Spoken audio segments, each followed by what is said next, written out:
সমান অধিকার দিলে নারীরা টিকতে পারবে না। নারীদেরকে পতিতাবৃত্তির দিকে ঠেলে দিয়ে নারীর কাঁধে বন্দুক রেখে ইসলামকে আক্রমণ করা। আবার বলছি, যদি যুদ্ধ করার অতই যদি আপনাদের শখ জাগে, আমরা যুদ্ধই করব, যুদ্ধই করব।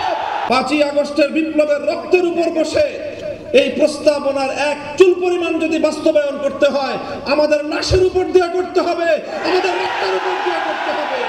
নারীর কাঁধে বন্দুক রেখে ইসলামকে আক্রমণ করার এই দুরভিসন্ধি বন্ধ করুন।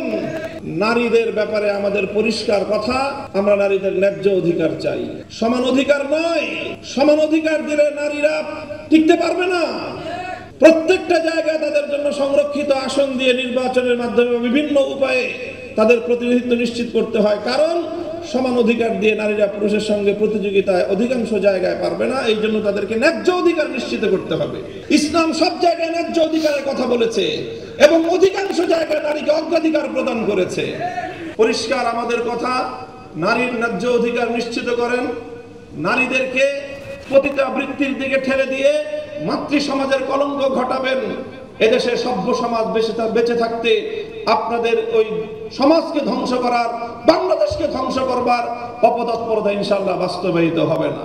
আবার বলছি, বর্তমান সরকারকে দেখেন, আমরা 16 বছর যুদ্ধ করেছি, আমরা ক্লান্ত। কিছুদিন আমাদেরকে একটু বিশ্রাম নিতে দেন, ভালো ভালো কাজ করেন। যদি যুদ্ধ করার অত সাহস, অতই যদি আপনাদের শখ জাগে, মনে রাখবেন, আমি পরিষ্কার বলি, যদি আল্লাহর কোরআনের এই সকল বিধানের মর্যাদাগুলোকে রক্ষা করার জন্য যুদ্ধ করতে হয়, আমরা যুদ্ধই করব, যুদ্ধই করব, লড়াই করে কোরআনের মর্যাদা আমরা রক্ষা করবো ইনশাআল্লাহ।